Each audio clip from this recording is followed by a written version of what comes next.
Hi guys! Magbubukas tayo ngayon ng men's t-shirt, class A.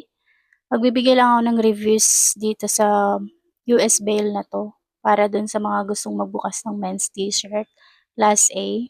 Bale itong bail na to, pangatlo ko ng bukas to. Maganda to compare sa premium kasi ang premium ng men's t-shirt na ukay as in talaga sobrang mahal. Merong 12K, 16,000. Pero ito okay naman. Okay, tama lang sa presyo niya. Ang laman nito ay mix. Merong polo shirt, t-shirt, and long sleeve. Walang mahalo ditong mga sando. More mix lang siya. Ayan, okay naman ang laman. Meron nga lang malalaki talagang sizes. Pero okay lang kasi mabebenta ko pa rin naman 'to sa shop.